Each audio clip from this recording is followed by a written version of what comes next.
शिव महापुराण वर्णन करती है किसी भी छठ के दिन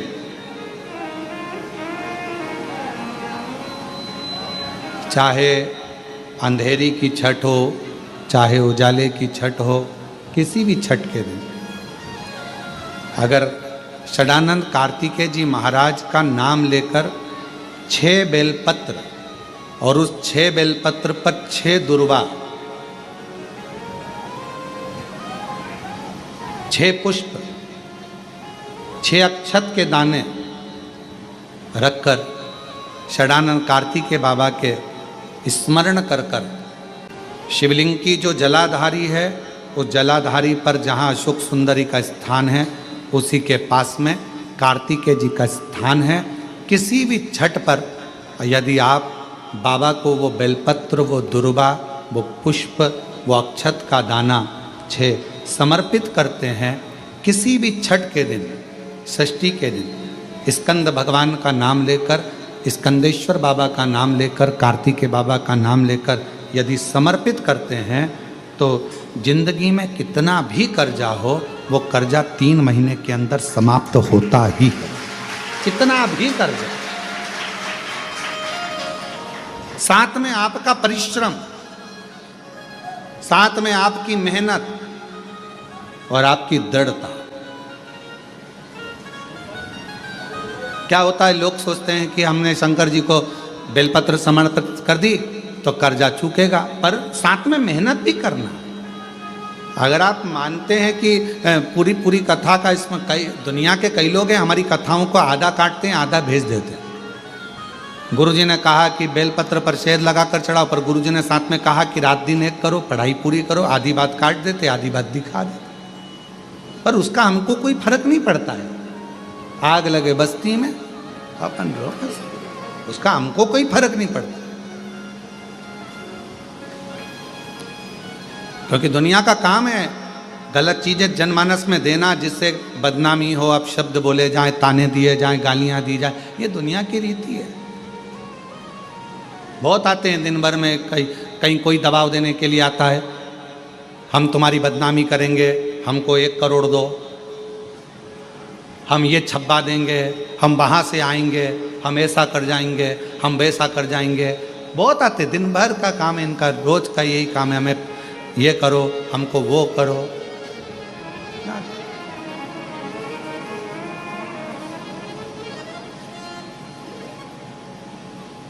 शिव तत्व है, दबाव देने वाले ढेर मिलेंगे, अपशब्द कहने वाले ढेर मिलेंगे, ताना देने वाले ढेर मिलेंगे, पर आप अपनी पूर्ण ऊर्जा के साथ में शिव महापुराण की कथा कहती है 6 बेलपत्र, 6 पुष्प, 6 दुर्वा, 6 चावल के दाने और साथ में अपना परिश्रम पूर्ण करो। छठ के दिन स्कंद भगवान का नाम लेकर, स्कंदेश्वर का नाम लेकर भगवान शंकर के जलाधारी पर समर्पित करो, शिव जी से प्रार्थना करो और अपनी मेहनत को 4 चांद लगाओ, कर्जा चूकेगा जरूर, समाप्त जरूर। कर्जा का मतलब ये नहीं है कि आप कर्जा करे हो तो मेरे से बन नहीं रहा, मेरे प्राण छूट जाए तो अच्छा, मैं तो मर जाऊं, मैं टेंशन में हूं, मैं डिप्रेशन में हूं, बहुत परेशान हो गया, ऐसा हो गया। ना ना, दुख आता है, जब सुख आया, सुख चले गया तो दुख आएगा, तो दुख भी जाएगा, दुख भी समाप्त होगा, उसमें क्या विचार कर।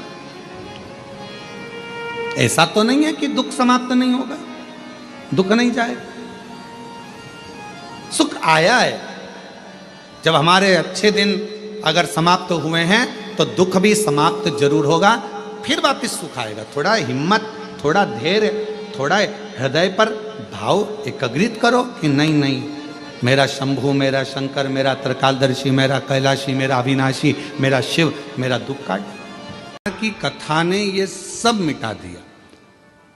शिव महापुराण की कथा ने केवल एक काम करा कि आप अपने घर के नज़दीक में जो शिवालय है, शंकर के मंदिर हैं, वहाँ जाओ, 1 लोटा जल चढ़ाओ और अपने दुख को दूर भगाओ। अपना परिश्रम, अपनी मेहनत, अपना संघर्ष स्वयं, आप अपनी मेहनत स्वयं करिए, परिश्रम स्वयं करिए।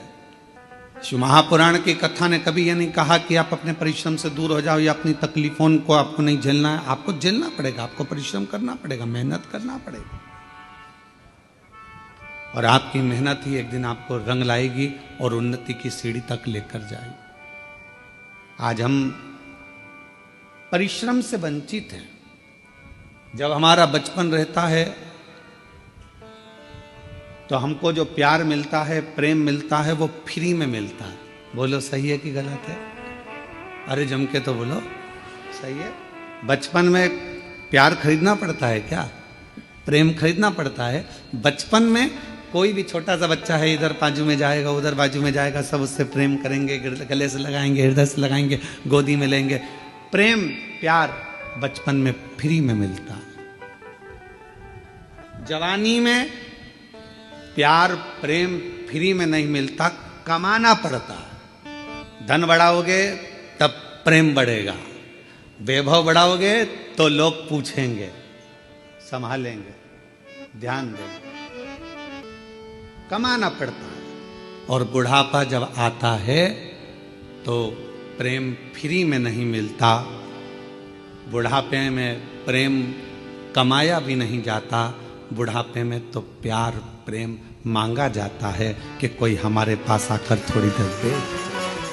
प्रेम के 3 क्रम है। बचपन में प्रेम प्यार फ्री में मिल जाता है, जवानी में प्रेम प्यार को कमाना पड़ता है, और बुढ़ापे में प्रेम प्यार को मांगा जाता है कि कोई हमको थोड़ा समय दे, थोड़ा हमारे पास बैठो, थोड़ा हमारे पास रुकिए, थोड़ा हमारे पास बैठिए। किसके पास समय? शिव महापुराण की कथा में हमने पहले भी वर्णन किया, आज फिर करते हैं कि मंदिर में 24 घंटे जाकर मत बैठो, तीर्थ में आप 4 दिन जाकर मत बैठो। हम कहेंगे किसी जगह पर व्यर्थ का समय बर्बाद मत करो। हम कहेंगे आप अगर थोड़ा सा समय आपको मिल जाए, आप पूजन भी नहीं कर रहे हो, पाठ भी नहीं कर रहे हो, अर्चना भी नहीं कर रहे हो, आप चाकरी सेवा भी नहीं कर रहे हो, तो इतना जरूर करो कि अपने घर में जो बुजुर्ग हैं उनके पास थोड़ी सी देर जाकर बैठ जाओ, तो आपकी पूजन का फल आपको मिलेगा। आपकी आराधना साधना का फल आपको मिलने लगे। आज सबसे ज्यादा कमी पड़ रही है प्रेम की, स्नेह की, समर्पण की। आज परिवार टूट रहे हैं। बड़ा बेटा आता है, भोजन कर कर चला जाता है, छोटा बेटा आता है, भोजन कर कर चला जाता है, ससुर जी भोजन कर कर अपने कक्ष में चले जाते हैं, सास अपने कक्ष में चली जाती है, देवरानी जेठानी अपनी अपनी थाली लगाकर अपने अपने कमरे में ले जाती है। मन होता है तो एक साथ बैठकर खाती हैं, नहीं तो अपना अपना कमरा। और एक साथ बैठकर खाती भी हैं तो उतनी देर में टांट इतने कस देती हैं कि भोजन भी नहीं भाता है। कहां गया प्रेम?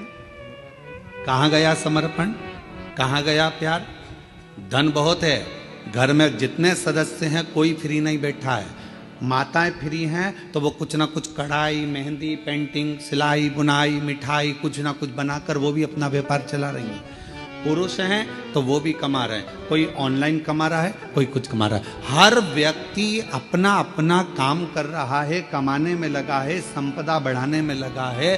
संपदा तो बढ़ रही है, कमाई तो बढ़ रही है, पैसा तो बढ़ रहा है, पर एक चीज घट रही है, वो घर का प्रेम, घर का प्यार, घर की वात्सल्यता, घर की करुणा और घर की एकजुटता वो घटती चली जा रही है। वो प्रेम घट रहा है, वो वात्सल्यता घट रही है, वो स्नेह घट रहा। और शिव जी के परिवार में ये सब चीज बड़ा। शंकर भगवान के परिवार में ये कुछ भी नहीं था, ना वैभव था, ना धन था, ना दौलत था, ना गाड़ी थी, ना बंगला था, ना सत्ता थी, ना कोई सोना चांदी हीरा पन्ना था। पर शिव जी के घर में एक चीज थी, शमशान में भी रह रहे हैं तो प्यार से रह रहे हैं, और आकाश में रह रहे हैं तो प्यार से रह रहे हैं, कैलाश पर रह रहे हैं तो प्यार से रह रहे हैं, झोपड़े में भी वो प्यार के साथ रहते हैं तो उन्हें बैकुंठ जैसा सुख प्राप्त होता है। बैकुंठ। आप सबको कभी विष्णु पुराण किसी ने पढ़ी? आप में से जितने लोग आस्था चैनल पर श्रवण कर रहे हैं उनसे निवेदन करेंगे, गीता प्रेस गोरखपुर की विष्णु पुराण को लेकर आओ और उसको पढ़ो। विष्णु पुराण में लिखा है कि लक्ष्मी जी से पूछा गया, एक दिन माता ख्याति ने लक्ष्मी जी को अपने घर भोजन करने बुलाया। लक्ष्मी जी अपनी माँ के घर गई और माता ख्याति के पास पहुंची तो माँ ने अपनी बेटी को बिठाया।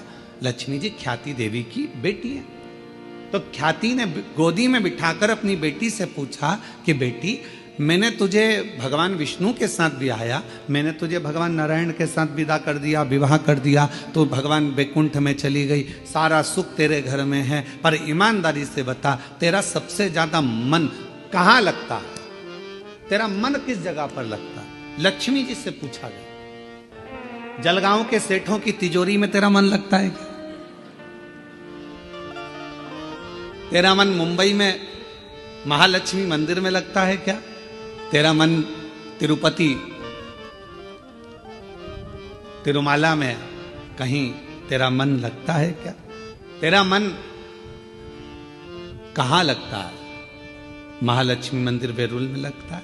तेरा मन कहाँ लगता है? तो लक्ष्मी जी कहती हैं, माँ, सबसे ज्यादा मन मेरा केवल एक जगह पर लगता है, जिस घर में प्रेम होता है, प्यार होता है, वहां मेरा मन लगता है। जहां मेरा मन प्रेम की जगह पर, प्यार की जगह पर, स्नेह की जगह पर, फिर वो गरीब का झोपड़ा क्यों ना? दुनिया की सबसे महंगी चीज क्या है? जल्दी उत्तर दो। दुनिया की सबसे महंगी चीज क्या है? दुनिया की सबसे महंगी 3 चीजें हैं। पहले नंबर पर नींद, दूसरे नंबर पर शांति और तीसरे नंबर पर अपने दिल का आनंद, मस्ती। ये दुनिया की सबसे महंगी चीज। पहले का नियम था, जब भी मम्मी पापा माता पिता जब बैठते थे एकांत में, तो कुछ परिवार के लिए अच्छा करने की बात करते थे, कुछ नया करने का प्लान करते थे। ये मोबाइल ने सारे प्लान फेल कर दिए। पत्नी अपना मोबाइल लेकर बैठी रहती है, रात्रि के समय पति अपना मोबाइल लेकर बैठा रहता है। एक कोने में वो व्हाट्सएप चलाती रहती है, दूसरे कोने में वो गूगल और फेसबुक चलाता रहता है। अब दोनों के आपसी तालमेल कैसे मिलेंगे? विचार तो समाप्ति हो गए।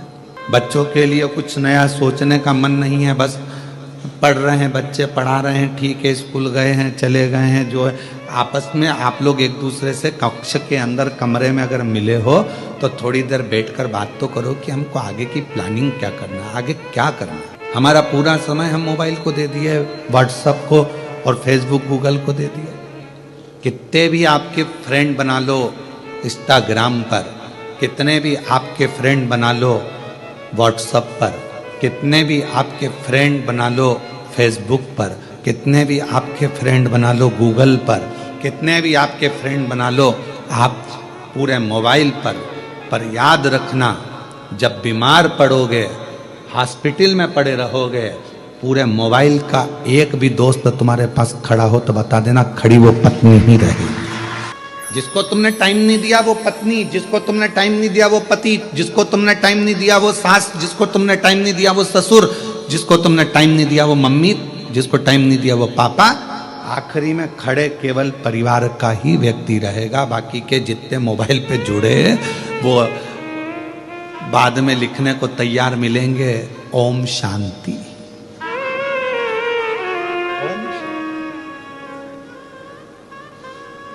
भैया तुम कहां चले गए? बस कितने दिन लिखेंगे? एक दिन, क्योंकि उनको मालूम अब तो कोई इंस्टाग्राम चलाने वाला नहीं, इसका कौन फेसबुक यूट्यूब, बात खत्म। और हम उनको समय दे रहे हैं जो हमको समय दे ही नहीं पाए। अपने माँ को हमने समय नहीं दिया, पिता को समय नहीं दिया, अपनी पत्नी को समय नहीं दिया, अपने पति को समय नहीं दिया, अपने बच्चों को समय नहीं दिया, अपने भाई बंधु को समय नहीं दिया, और बहन को समय, भाई को समय, इनको समय नहीं दिया, और सबको दिया। दिन भर लगे रहे, दिन भर के कौन काम आया? एक बार लिख देना, मेरे को 5 लाख की जरूरत है, देखिए हम पूरे मोबाइल में से कोई 5 लाख रुपए भेज दे तुमको। 5 लाख भी जान दो, 500 रुपए के लिए लिख दो कि मुझे 500 की जरूरत है, 500 कोई भेज दे तो बात। आप जिसको समय दोगे वो तुम्हें समय देगा। यहाँ कथा में बैठकर आप फालतू का समय बर्बाद नहीं कर रहे, आप शिव को समय दे रहे हो, शंकर जी को समय दे रहे हो, तो मेरा शंकर भगवान भी तुम्हारी दुख की घड़ी में समय जरूर। और क्या चाहिए? एक बच्चा अगर पड़ा हुआ है हॉस्पिटल में, अगर एक माँ पड़ी है, एक पिता हॉस्पिटल में पड़ा है, अंतिम सांसें चल रही है, तो क्या चाहिए उस समय पर? आप क्या बोलोगे डॉक्टर साहब को? डॉक्टर साहब थोड़ा सा देख लो ना, इनका अच्छा समय कर दो ना डॉक्टर साहब, थोड़ा सा समय और मिल जाए ना डॉक्टर साहब, इसको और थोड़ा समय। हम क्या मांग रहे हैं? समय। जब व्यक्ति हॉस्पिटल में पड़ा रहता है, हम भगवान से पैसा नहीं मांगते हैं, अटैची नहीं मांगते, माल नहीं मांगते, प्रॉपर्टी नहीं मांगते, हम उस समय मांगते हैं समय। भगवान इसको, छोटे बच्चे हैं इसके, प्रभु 2-4 साल और निकल जाए, समय दे दो। भगवान भी कहेगा तूने अगर शिव पुराण में समय दिया है तो वो सारा समय मैं तुझे भी दूंगा, तू क्यों चिंता कर? तूने अगर मेरे मंदिर में समय दिया है, तूने मुझे समय दिया है, तो मैं तुझे दूंगा। एक नवीन नाम का एक लड़का था, ब्राह्मण पंडित कर्म करता था, नवीन, बहुत पुराना है, हमारे पास में रहा। फिर बाद में उसने अपने गांव चले गया और वहाँ उसने अपना कार्य चालू कर दिया, पंडित कर्म आदि, पूजन आदि का।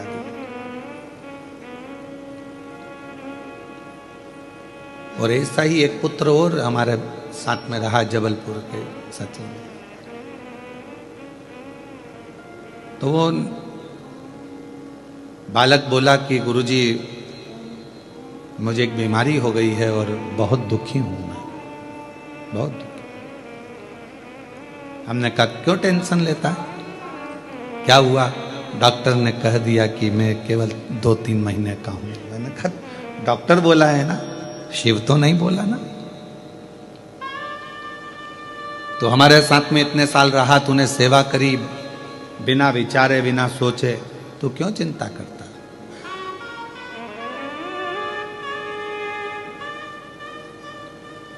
क्यों सोचना? तूने उस पर भरोसा करा, उसकी सेवा करी है ना तूने, बीमारी आ भी गई ना, टेंशन मत ले, तूने उसकी सेवा करी है। डॉक्टर ने तुझे 2 महीने दिए हैं, पर तू हमारे साथ सेवा में कम से कम 4 साल रहा है, तो तेरे 4 साल तो बाबा कैसे भी बढ़ा कर ही रहेंगे, तू क्यों चिंता करता?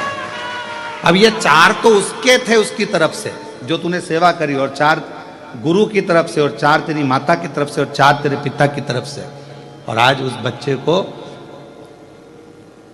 कई साल निकल गए और वो बेटा आज भी बड़ा स्वस्थ है और आनंद के साथ में सेवा। एक ऑपरेशन हुआ उसका, ऐसा नहीं कि ऑपरेशन नहीं हुआ, पर बाबा की कृपा से स्वस्थ हो गए।